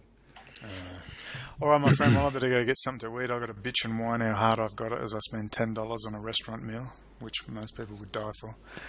Well, yeah, let's plug your different ways of supporting you. You've got a Bitcoin, which I have found out that a guy from Unit 8200 helped develop Bitcoin. You can't win, dude. You can't win. But, and then you've got a PayPal account. PayPal works. Is that the only two? And you got a Patreon? Yeah, they messed with not my PayPal, they messed with my bank. My card wouldn't work, but I think it was because they thought I might have been going to do a runner to the US. So I thought, we don't want him getting any of his money. He's going to do something stupid. But once I came back from Thailand, because I just did a quick 4-hour trip to Thailand, came back, the card started working again. People need to understand, they're not all against me. There's people supporting me, but my stress at the moment is to continue the fight. I want to fight. And how do I find a place where I can fight? Who's not under some pressure from outside forces? Because I assure you, Malaysia is ideologically aligned, man. They are legends. As Malaysia has been a 30-year history of calling out Israel big time. But unfortunately, like everyone else, they have to feed their people. The first goal of Malaysia is not to take on Israel. The first goal of the Malaysian government and the Malaysian elite is to feed, clothe and shelter their people. And this is the strength of the monetary system, in that Israel in particular and Jewish power who control the banking and finance can easily lay so much pressure on governments. And especially with China, because China is so deep in bed with Israel now. Don't get me wrong, China doesn't give a damn about Israel. It just wants the technology. I always say China wants my money, but Israel wants my soul. So I actually sort of don't mind China spying on me so much, but I've got a problem with Israel spying on me. Thanks again, Nick, and should I blow up at you and burn this bridge? Let's put a blowing up bridge. What bridge are you burning now, Brendon? I'm going to blow it up. I mean, you burn so many. I mean, it's hard to keep track. Yeah, it's strange. I still have a lot of people I talk to. I manage not to burn bridges. So we might want to look at the variable is, why don't I burn bridges with certain people? Oh, I know, because they tend to speak what I perceive to be the truth. Maybe that's it. Anyway, we don't have any photos of Putin and President Rouhani on our tables here, unlike other people. we'll see how we go. But look, Nick, it's great chatting with you, and it's been great to chat with people who are like-minded. We disagree on things, and I think that's people got to understand. Just because we can disagree on the basics, but if you're still worshipping Trump, there's a problem. And if you still haven't not scratching your head about Putin, there's a problem. And it's pretty obvious that we've raised enough stuff up, and others have been doing that as well. We're not the only ones, obviously, but that there's clearly a problem. And I'm ashamed that someone said, someone actually said, oh, you're one of the new leaders in this thing. Said, leaders? Dude, I'm 2 years late. I'm 2 years late. How can I be a leader? But it's a sad state of affairs that so few of the mainstream players are really plugging this. Well, the key is that those people who have their cult of work personality type of podcasts, radio shows, and outspoken people and the so-called movement of whatever movement they belong, when people stand out and they're consistent on their message and they don't shift from that, and they admit when they're wrong, when they put out something that wasn't actually true, there's a lot of aspects that are going to cause people who are consumers of information and knowledge and are activists, that our type of conversations are going to draw a much larger audience, I believe. So. I hope so. Maybe next time I would like to address some of the stuff about Adolf Hitler and the Second World War, which is actually my thing. I've been fascinated by the Second World War for 30 years. And, it's a fascinating topic, yeah. Yeah, and so I want to raise some issues about what I personally think of Adolf Hitler. I don't know if you want to go into that at another show. I'm not an expert on that matter, but I am always interested in hearing about information related. Just that the strongman is being pushed, I believe, as a narrative. I'd like to address the strongman and, my personal beliefs. We'll see. We'll discuss that later anyway. Sounds good. Hey, good conversation, Brendon. Enjoy your day over in Malaysia. Thank you. I will. And cut. You can blow off steam, and the internet is one of those things where you can blow off steam, but it never leads to practical solutions or practical moving forward into greater truth and greater justice and greater freedom and greater options and an improved economy. It just leads to more shit. And people have got to ask themselves, why with all this information is nothing fundamentally changing at the grassroots political level? Because no one is working in the grassroots political level. They're on Facebook. Yeah. That was the whole internet ghetto that you brought up. That's exactly what it is in that sense. I completely agree. Someone asked me. And go ahead. What can I do? I said I'd like a .ldif file of all the senators and Congress people in the United States. They have that available. Yeah. But what I said, could you collect that stuff for me? Not very sexy, but it's really important. I guarantee you I never hear from that person. I used to go on Facebook and MySpace all the time, where it had it was actually MySpace, where you could have these long bulletin posts that you create yourself, and people would create that list of all of the different senators and congressmen. These days in Australia, they no longer put the LIDF files out because they don't want spamming. I'm not sure in the United States, but the point is, it's not sexy. Oh, aren't we going to? No. No, I need this stuff done. I need a full list of all the Twitter accounts of all the politicians. No one's going to do it. I guarantee you there's going to be 3,000 views on this video. No one's going to send anything. That's why I love doing it. It's like the High Court case. I love the fact that this is going to be, God willing, I got to be honest, there's going to be a huge amount of resistance to it. But once the lawyers come on board fully, if they come on board fully, when they work out what they're in the next week, if they don't agree to a video, then I know it's bullshit. But if they do a video and you have a Queen's Counsel, I don't know. All I know is one of the things they do is to isolate the individual. And, of course, physically I was in Perth. You couldn't get more isolated than that. And well, think about it. If you're living in your own enclave, your own village per se, with your own country within in another country, where if you've got the mindset of gaining or subverting a nation, you've got a army of people that you're intermingling on a regular basis with. An army is the word. That's why they isolate us and they give us this thing called the internet, and it makes us feel powerful, but we're not powerful. The moment that internet goes and the moment you end up in the FEMA camp, I can picture it now. This person, they've gone through the process. I'm sure there's a mistake. We'll sort this out. Excuse me, can I please have my internet? Do I get a laptop in the FEMA camp? What's the 4G like in the Sorry, mate. There's no 4G in the FEMA camp, brother. There's no Facebook in the FEMA camp. There's no YouTube channel in the FEMA camp. Your 5,000 Facebook friends will be of no use. There'll be no one to bail you out because everyone's too scared. You don't know your neighbour, so you're FUCKED'd. And that is what people are going to find out in the very near future, that Facebook will not help you. Your Facebook friends are not your friends. They are imaginary characters on the screen. You must have physical people in your immediate vicinity. And then you can really make shit happen. I need people to ask, why is it with all this information and all this power to communicate from all the way around the world, why is there no grassroots political action in the United States right now? They're all fucking controlled opposition. They create the movements like Lenin in order to control the opposition.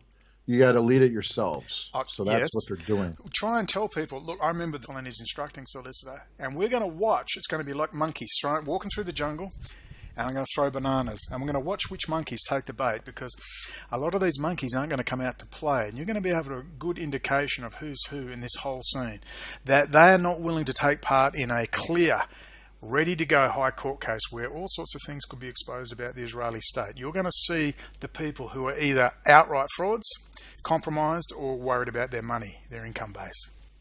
And that's the most important aspect of your case, is separating the wheat from the chaff. And for all these activists and revisionists that you've been calling out, I would actually reconsider calling upon Kevin McDonald, because he's pretty much proven himself to be a fraud. I agree. Well, his writing used to be great. Now he's white race, white race, white race, white race. And, you know, funnily enough, he was meant to be at my original trial, 2011. And boy, were they keen to have him. It was like, what? They've resisted everything I tried to do, but they are just can't wait to get Kevin McDonald on. That was pretty interesting. In the end, I wouldn't have him because he agreed they were an ethnic group, and that was part of my argument. They're not an ethnic group. Well, as far as Occidental Observer goes, that whole funding and operation ties into the Reganary family that I brought up earlier with the alt-right and the National Policy Institute and Charles Martel Society, as well as the CIA. So it's part of a whole operation. And there's another question to ask yourself is, why would a Jewish-owned publishing company publish Kevin McDonald's books? Possibly because he pushes the ethnic, racial component, and they want that, because then it entraps Jews into, you're not just an idea or a religion or an attitude. Once a Jew, always a Jew. You're a race. Yeah.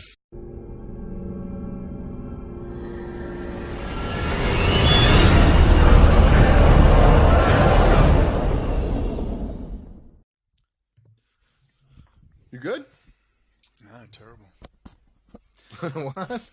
Need a therapist, man. Oh, I don't know. Hey, that's what I'm here for. No, yeah. Not really. I don't want to be that. I don't know. I want to kick some ass in the world, man. Well, Come that's on. it too. I've said to people, Snap the fuck out of it. Let's go. I should. Yeah, I've said I should show you pictures. In fact, when I edit this, I'll put the pictures up. I was on the 36th floor of a luxury apartment 6 days after I got here. 5 days. A friend of a friend said, catch up with what's his name. You met him at the parties in oil and gas. Say good day. So I rang him and we caught up, and he says, oh, I don't live in my apartment. My company has some. You can stay there. I couldn't believe it. You get saluted when you walk in by the security. Floor to ceiling. I mean, I was getting vertigo. I mean, it was just stunning with the Petronas Twin Towers brightly shining through your massive marble floor with a pool table. I mean, it was heaven. I left that for freaking Iran. I mean, I want to be in the fight. And if I can't be in the fight, I'm freaking depressed. I've got to be in the fight. I'm happy to sleep on a couch. I'd rather be on your couch than in a luxury apartment in Malaysia with my mouth shut because I can't upset anyone. That will drive me insane. So that goes to a good point where I think that a big part of why the Jews have been successful is because of these so-called ghettos that they've lived in. They were their own enclaves where they had the ability to do all their planning and plotting and stay cohesive for a very long time. And as you can see, we exhibit all the same traits in our cohesiveness. The skunk, you remember the skunk? I mean, he was like the legend. They got rid of him in 2008. Some people said he was dead. He's not. You remember the skunk? Who's the skunk? You don't know? Well, no one knows his real name. Don't know of the skunk. All right, long story, but he was the legend. He had like 12 million viewers, or something like 12 million views a month. It was massive, his website. And I went after him. He said, Brendon, he was ex-military intelligence, said, Brendon, 90% of the people you're talking to are frauds. And I said, I don't believe it. It's too high. And I'm starting to believe it now. If you look, there's actually, apart from Mike Delaney, you tell me there was Zane, an old guy that used to go around with a placard, and I don't know if he still exists, Zane, the old guy. And there was Mike Delaney, and that was it. There was not a single... Yeah, I wouldn't even praise Delaney anymore, though, for the directions he's gone in his life. So. What direction's that? Oh, Christian identity, for one, to where that concept of a racial supremacism based off of Old Testament type of ideology of the raping and pillaging and smashing infants' heads against rocks, these muds versus the supreme race were the Chosenites of the Bible, that kind of mindset that came from British Israelism. Maybe you got co-opted. But the point is, there's no one. And I remember the reaction when they knew what I was planning, which is a full-blown street campaign, and they had a heart attack, which tells me they just want you in the internet ghetto. I mean, what's his name is right. Matt Drudge is right. He said years ago, you are in... Matt Drudge, he's fucking a fraud, too, at the same time. But the point is, you're in an internet ghetto. Facebook it's been set up for you to channel your... It even says that Soviet defectors say the reason you have a relative peace is you have blow-off mechanisms. You have pressure release mechanisms, which we don't have in the Soviet bloc. That's why we have revolutions all of a sudden.